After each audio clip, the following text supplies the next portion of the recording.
You think an electron is a thing. Small, yes, strange, perhaps, but still a thing. You imagine a tiny object moving through space. You imagine it somewhere, at every moment.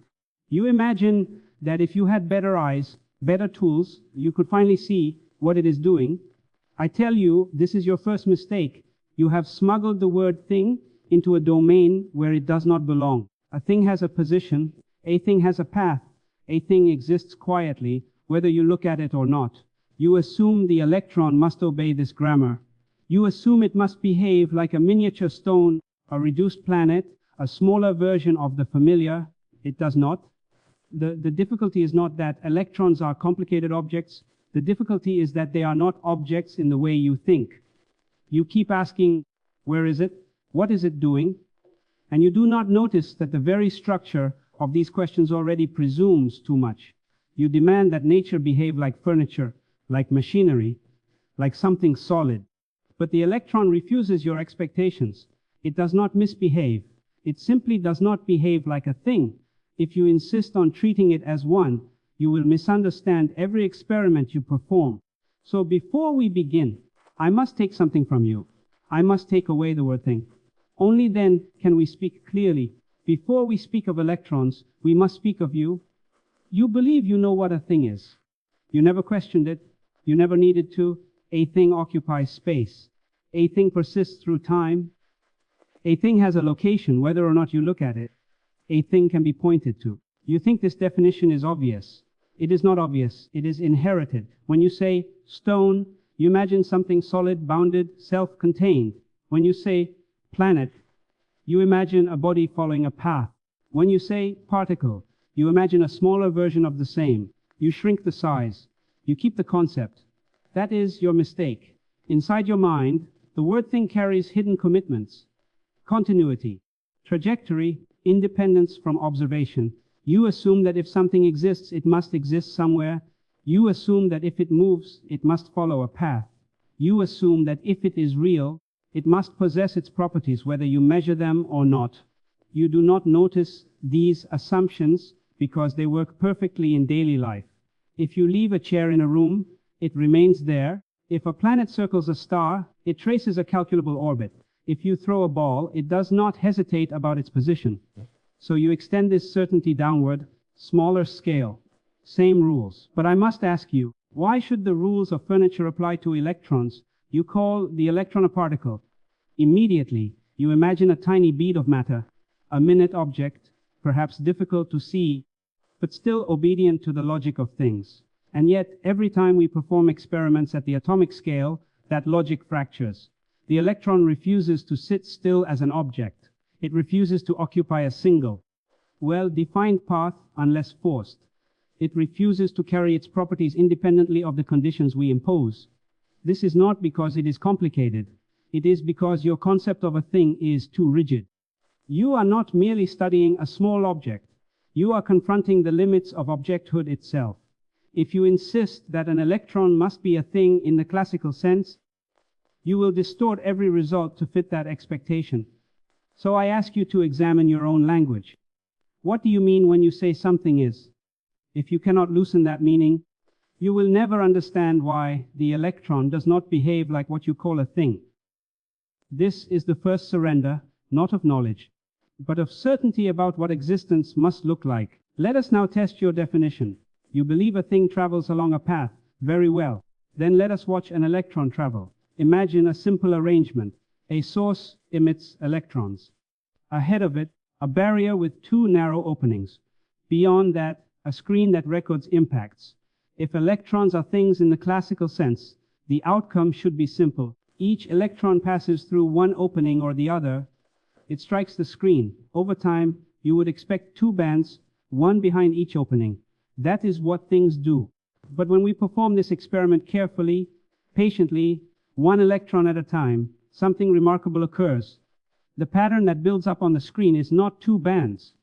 It is an interference pattern, alternating bright and dark regions, a structure characteristic of waves. You might respond quickly, then the electron is a wave. Slow down. If you attempt to determine which opening the electron passes through, the interference pattern disappears. The result changes. Now you see the two bands you expected. Notice what has happened. The behavior is not fixed.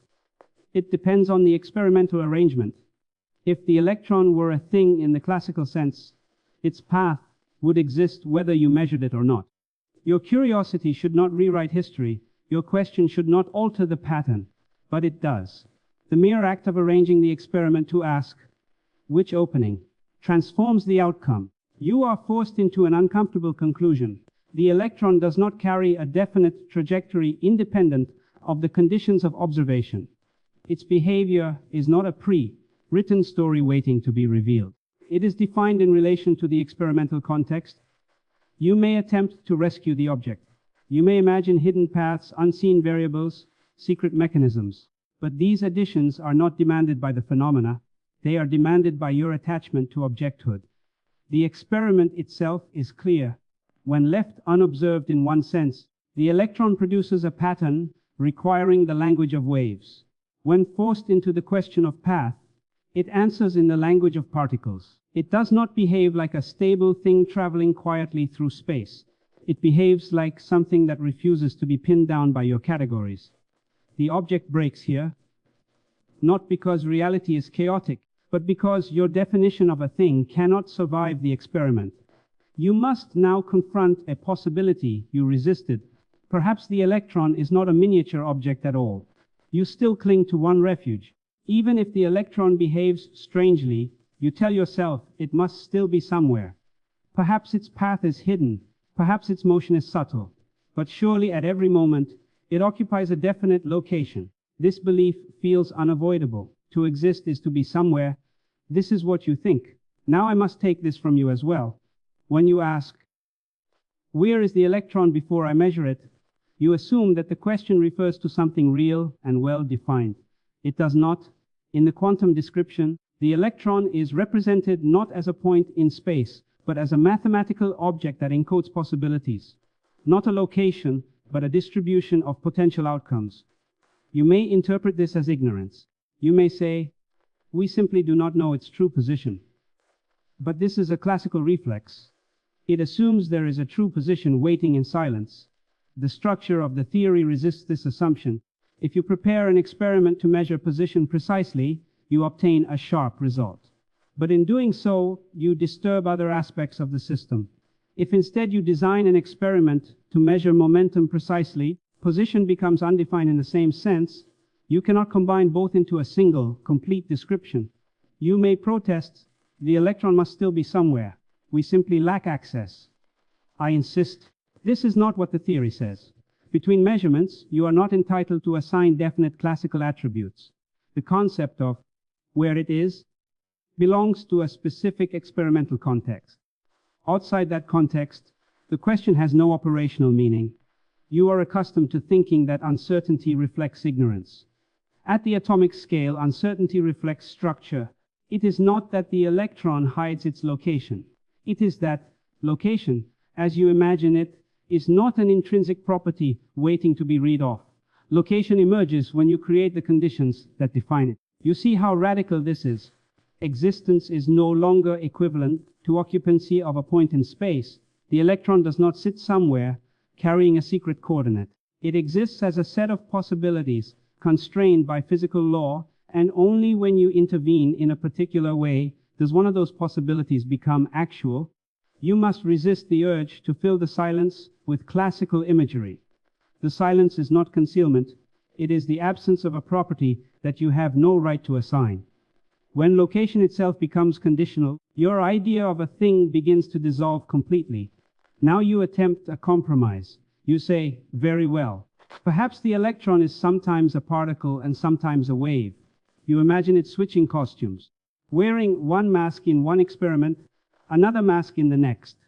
This is still the language of things. You are trying to assign it an identity. You want to answer the question, what is it really? Listen carefully. Wave and particle are not identities. They are experimental descriptions. When you arrange an apparatus that detects localized impacts, you are justified in speaking of particles. When you arrange an apparatus that reveals interference, you are justified in speaking of waves. But these words do not describe what the electron is in isolation. They describe what the phenomenon allows you to say under specific conditions. You are accustomed to thinking that objects have intrinsic nature. A stone is solid whether you measure it or not. Water is liquid regardless of your questions. But the electron does not offer such stability of identity. The wave description is not a portrait. The particle description is not a portrait. They are tools, and they are mutually exclusive in a precise sense. If you design your experiment to reveal interference, you abandon the possibility of defining a trajectory. If you design your experiment to reveal a trajectory, you destroy the interference. You cannot merge the two into a single visual picture. Any attempt to do so produces contradiction. This is not confusion. It is complementarity. You are permitted to use one description or the other, depending on the question you ask. But you are forbidden from combining them into a unified image of an underlying thing. Your instinct rebels here. You want a final answer. Is it a wave or a particle? I tell you, the question itself is misplaced. The electron is not obligated to fit categories borrowed from the macroscopic world. Those categories were constructed to describe phenomena where observation does not disturb what is observed. They function there, they fail here. The mistake is not in the electron. The mistake is in treating wave and particle as ontological labels rather than contextual descriptions. When you abandon the need to declare an identity, you begin to see more clearly.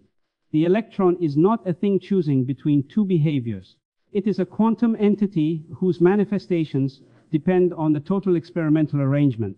Wave and particle are languages, not essences. And once you accept that, your attachment to objecthood loosens further. You are not satisfied. You say, very well, if wave and particle are only descriptions, then there must be something deeper beneath them. Some hidden mechanism. Some invisible machinery running behind the scenes. You imagine gears turning out of sight, tiny coordinates, precise trajectories we simply have not yet discovered. This instinct is understandable. It has served physics well in the past. When planetary motion seemed irregular, we searched for unseen causes. When heat seemed mysterious, we uncovered molecular motion. Again and again, hidden structure resolved confusion. So you expect the same pattern here. You believe quantum mechanics must be incomplete. That beneath probabilities there lies a sharper story, a classical narrative too small for current instruments. But notice what drives this expectation. It is not the experiment. It is your discomfort. The formalism of quantum theory does not require hidden paths. It does not demand invisible coordinates. It predicts phenomena with extraordinary precision without invoking miniature machinery.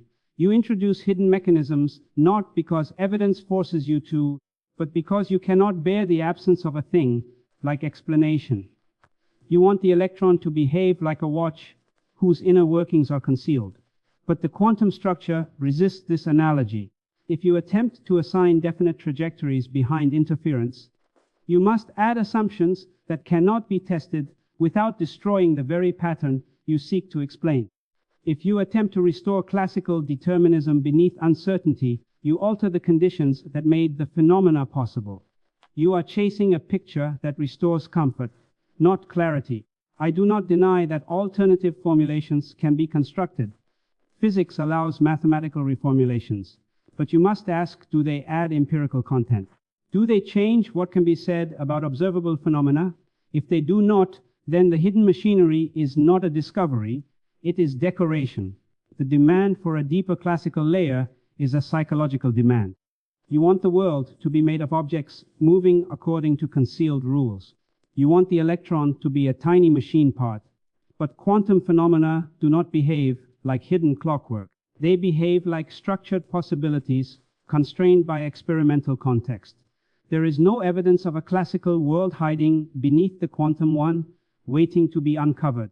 There is only the framework we have, precise, predictive, and resistant to visualization. The illusion of hidden machinery persists because you confuse explanation with imagery. You think to explain is to reveal gears.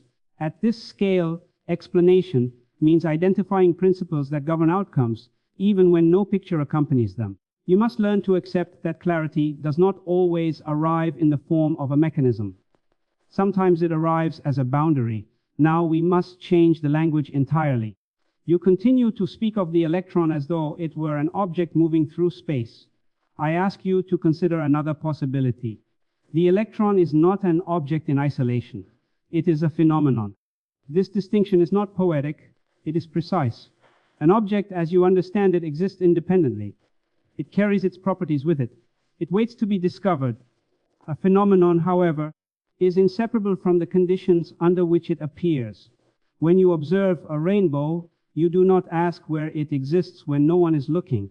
You understand that it arises from a relation, light, water droplets, and an observer arranged in a specific geometry.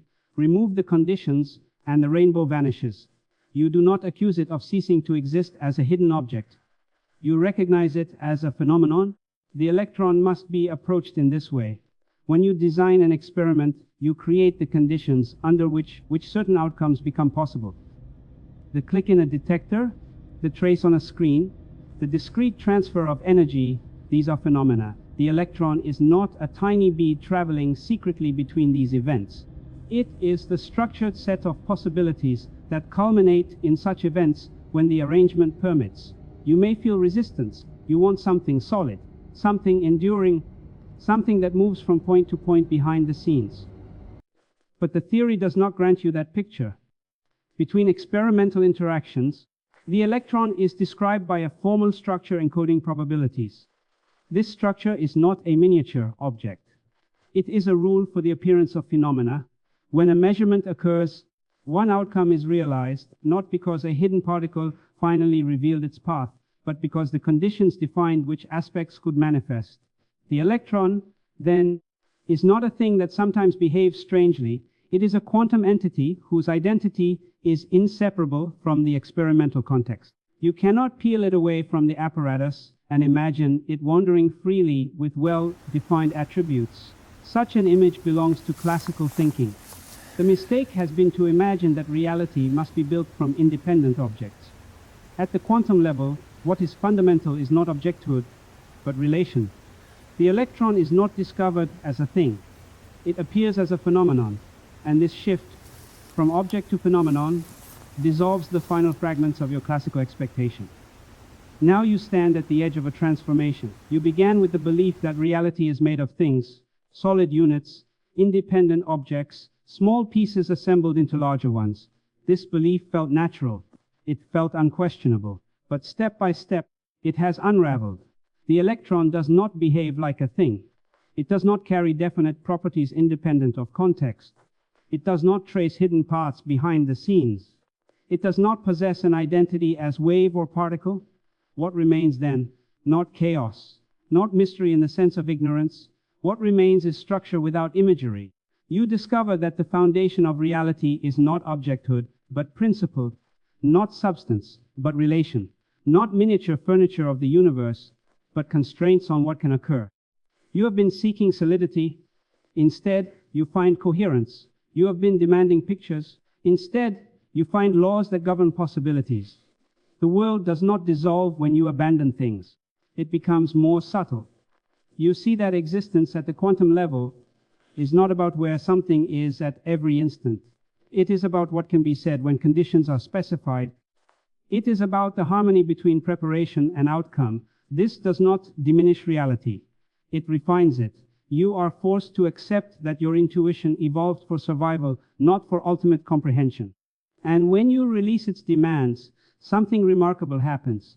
You are no longer trying to reduce the unfamiliar to the familiar. You are allowing the structure of nature to speak in its own terms. Reality is not obligated to resemble your imagination. It is obligated only to remain internally consistent and empirically faithful. When you accept this, awe replaces frustration. The universe is not made of tiny objects behaving badly. It is built upon principles that do not require pictures to be real. You wished for things. Instead, you discovered phenomena governed by law. And in that discovery, you glimpse a deeper order, one that does not fit inside your intuition, yet remains precise beyond doubt. This is not the end of understanding. It is the end of the word thing, and perhaps the beginning of a clearer mind.